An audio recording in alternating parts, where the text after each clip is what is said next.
That stuff is prevalent in the National Hockey League. That's how they think. That's how they roll. It's a small organization run by small people. And to do this in Pride Month is absolutely stunning. But part of me is actually glad because this league doesn't deserve to say hockey is for everyone. This league doesn't deserve to go down that road.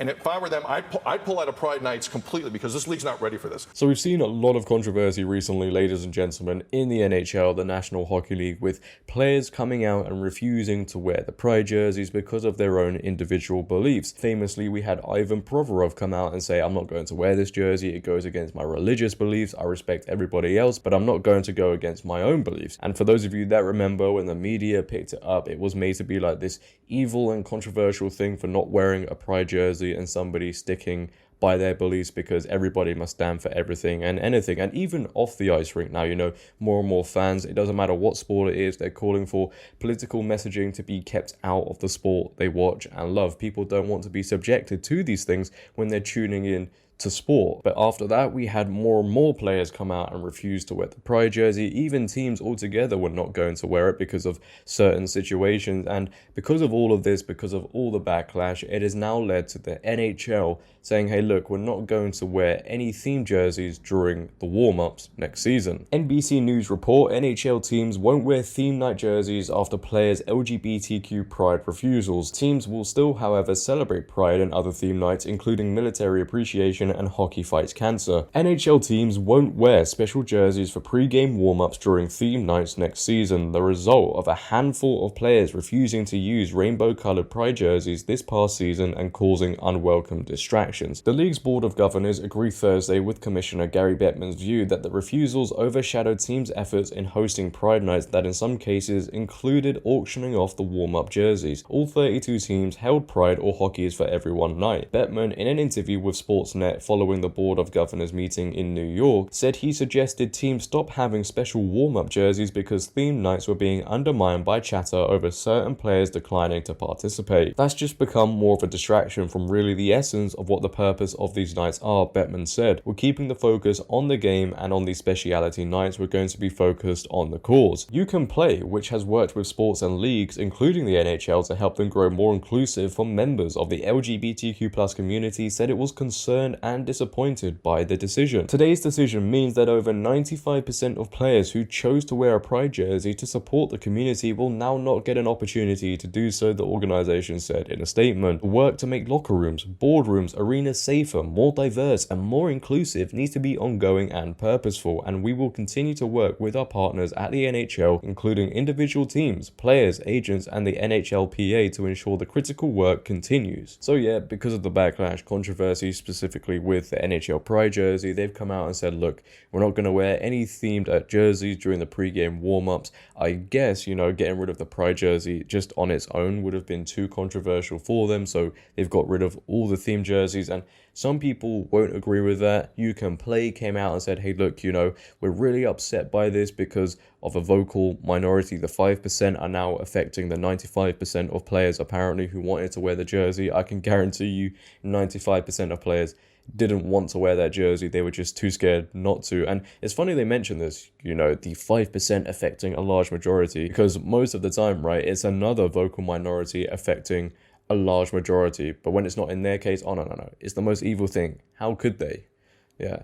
Now you know how everybody else feels. But here is Garry Bettman, nonetheless, in an interview reiterating the points we made from the article, talking about why the NHL have decided to get rid of these pre-game warm-up jerseys, why they won't be wearing them, why no theme jerseys will be worn whatsoever.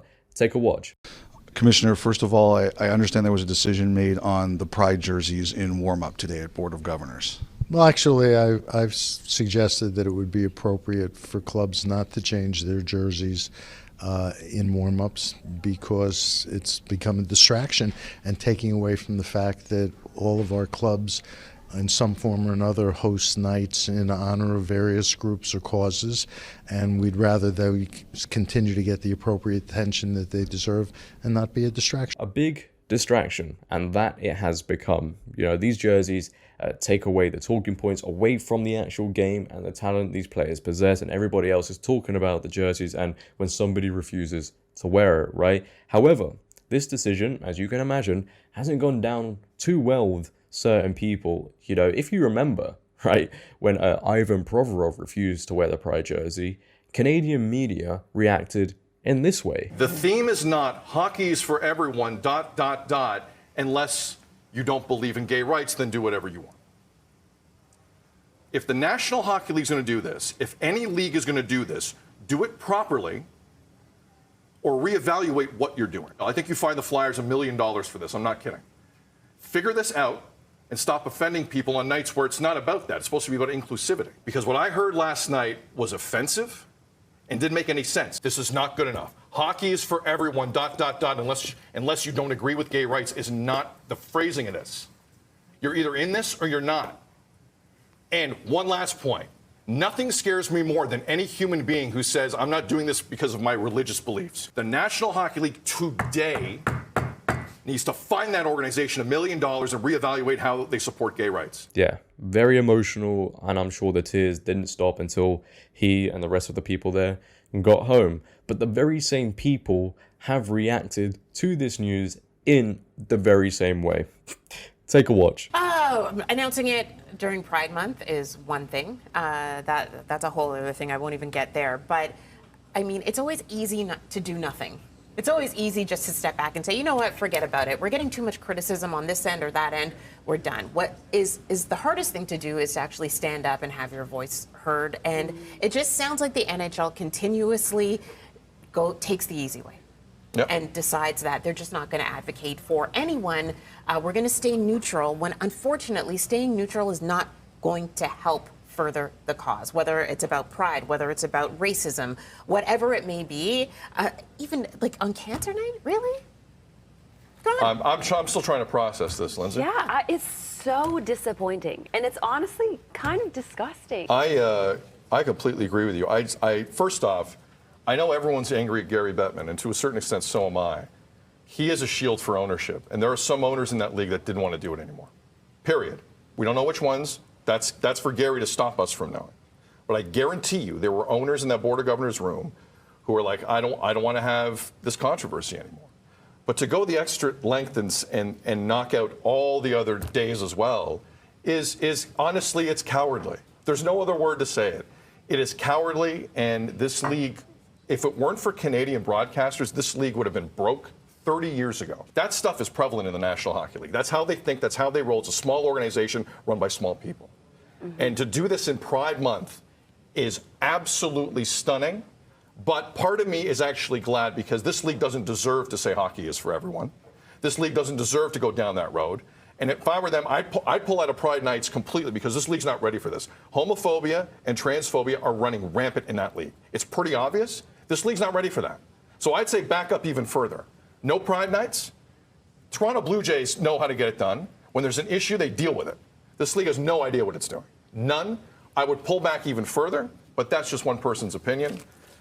Twitter is going to be filled with takes on this. Go ahead. Have at it. But that's our thoughts. Yeah, and I think many people also agree with you. You know, move away from Pride Nights, not because of homophobia and transphobia, but because it doesn't need to be in sports. Nobody really asked for it to be in sports. And I also agree with him saying, you know, getting rid of all the jerseys, the themed jerseys, isn't a great move. They've only done that, in my opinion, so it doesn't look like, oh, they're just getting rid of the Pride jerseys. Oh, they're getting rid of all the themed jerseys. They didn't want all of that controversy, you know? But these people always react the same. They always do. It doesn't matter what it is. You know, if a company or organization steps away from anything inclusive, progressive, it's like the most evil thing on the world, the biggest crime ever committed. What? That's not inclusive? You're not being progressive? That is completely unacceptable, and you are the most evil organization walking the planet. It's funny, right? Because it all started off, correct me if I'm wrong, it all started off with love is love. Okay, just allow everybody to be who they want to be. Okay, fine. Everybody wants to be accepted. Okay, fine. Wait, no, hold on. We need to be recognized all the time, everywhere we go.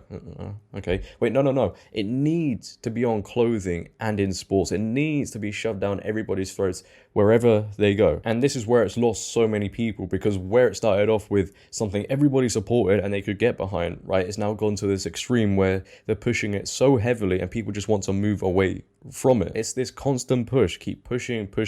And with every push, it seems like that push pushes a boundary that people aren't okay with. But then again, it's all about me syndrome, self-entitlement, and nobody else's views matter. No other opinions matter, because we must celebrate this everywhere we go and everybody must forcefully accept it. But that is the end of the video. Ladies and gentlemen, I don't want to keep going on in circles. Again, I don't want to keep you here for too long. If you could, make sure to leave a like rating. If you're new, hit that subscribe button and turn on bell notifications so you never miss a video. Leave your comments down below, share this video. But until next time, it has been your boy JD. Have a great day, stay safe, and I'm out. Peace.